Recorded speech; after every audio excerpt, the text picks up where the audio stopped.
Hello everyone, so this is going to be a different kind of video compared to the previous ones. As you can see in the title, this is a video about how to put on muscle.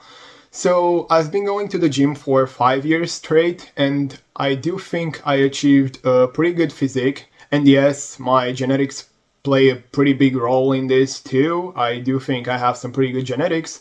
But I also think I've learned a lot of things in these 5 years, and I just wanted to share some tips with you, because if this video can help even one person, I'm more than happy, you know?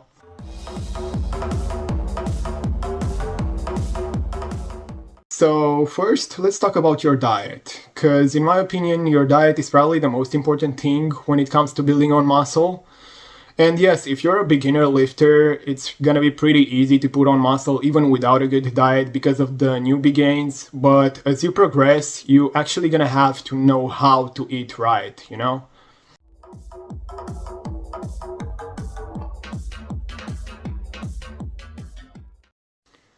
When it comes to your diet, the first thing you should know is how much protein you need to build on muscle, right? So most studies and most people would agree that 1 gram of protein per pound of body weight is ideal, which it is, but it also depends. It depends if you're on a cut or on a bulk, right?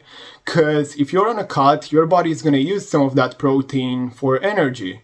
So I'm going to tell you how I do it. So if I'm on a cut, I'm going to eat somewhere around 2 grams of protein per kilogram, which means if I'm, let's say, 80 kilograms, I'm going to eat 160 grams of protein per day. And if I'm on a bulk, I'm going to eat a little less protein. I mean, it's probably going to be like 1.7 or 1.8 grams of protein per kilogram. Even 1.6 is probably enough. I think most people would agree.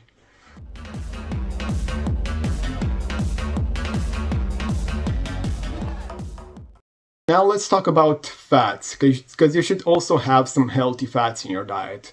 And you're probably wondering, how does that help you with building muscle, right? But it does. Having healthy fats in your diet helps your hormones, it helps your joints, it just helps you overall. So you should try to eat something that you know has healthy fats in it. I mean, maybe some fish, maybe some eggs, or I don't know, it should be something you actually like, you know, because if you want to be able to stick to a diet, you should actually like what you're eating.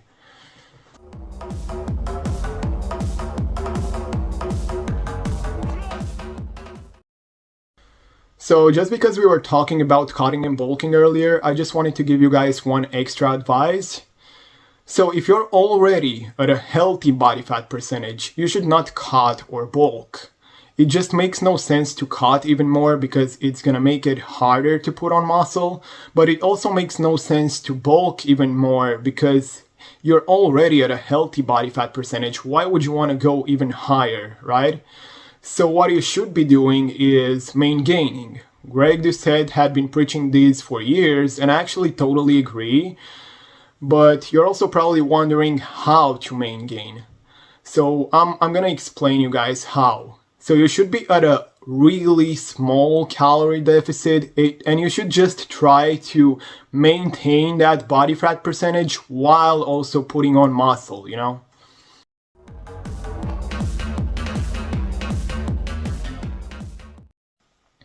Now let's talk about your training. So your training should depend on how advanced you are as a lifter. I mean, if you're a beginner, you should not train as hard as an advanced or an intermediate lifter.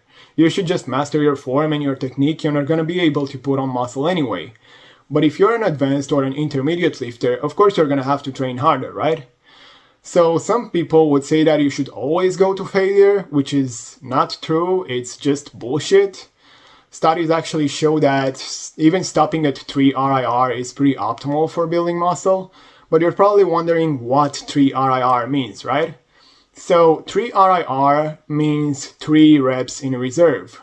Let's say you can do 12 reps with 100 kilos at bench press, right? 3 RIR means stopping at 9 reps even though you could have done 12.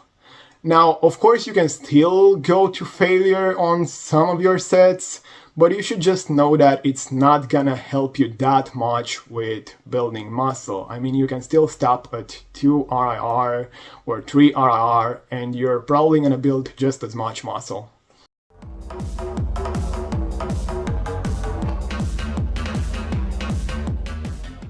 Progressive overload. In my opinion, the most important thing when it comes to your workout. You're probably wondering what progressive overload means. It means training harder every single time. Let's say you're doing legs. Let's say you're doing 12 reps of squats with 120 kilos today. Next time you're gonna wanna do 13 reps with the same weight, or maybe you'll add some weight. That's gonna lead to some gains. It's really important to train harder every single time.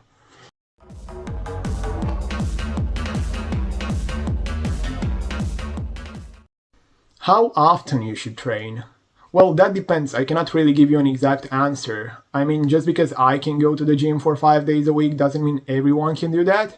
But if you want to put on muscle, some studies have shown that you should work every single body part twice a week.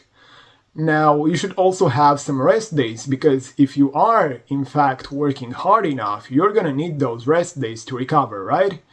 So in my opinion, 5 days a week is pretty optimal, but even 4 days a week or 3 days a week is enough for some people, right?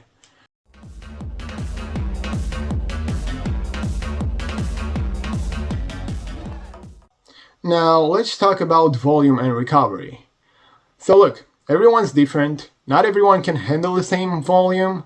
Not everyone's gonna recover at the same pace. So I'm just gonna tell you this. If you worked out your legs 3 days ago and your legs are still sore, you should not train your legs again. Just because some friend of yours can train his legs 3 times a week doesn't mean you're gonna be able to do the same. Just because some friend of yours can recover faster doesn't mean you're gonna be able to recover just as fast. And this also applies to the volume, right? I mean, just because a friend of yours can perform 20 sets at a single tricep workout without overtraining doesn't mean you're gonna be able to do the same thing. And you don't wanna overtrain, because that's gonna prevent you from having some gains. So you should just learn how to feel your body, right?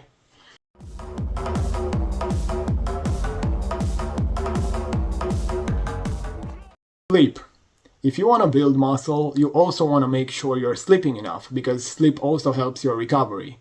Most studies have shown that 7 to 8 hours of sleep is ideal to recover. And if you're not sleeping enough, that can also affect your testosterone levels. So as I said, you want to make sure you're sleeping enough. Yeah, so those were the most important things that I've learned in these 5 years when it comes to building on muscle. And I really hope you liked this video. I really hope this video is gonna help some of you achieve your goals too. And thank you so much for watching.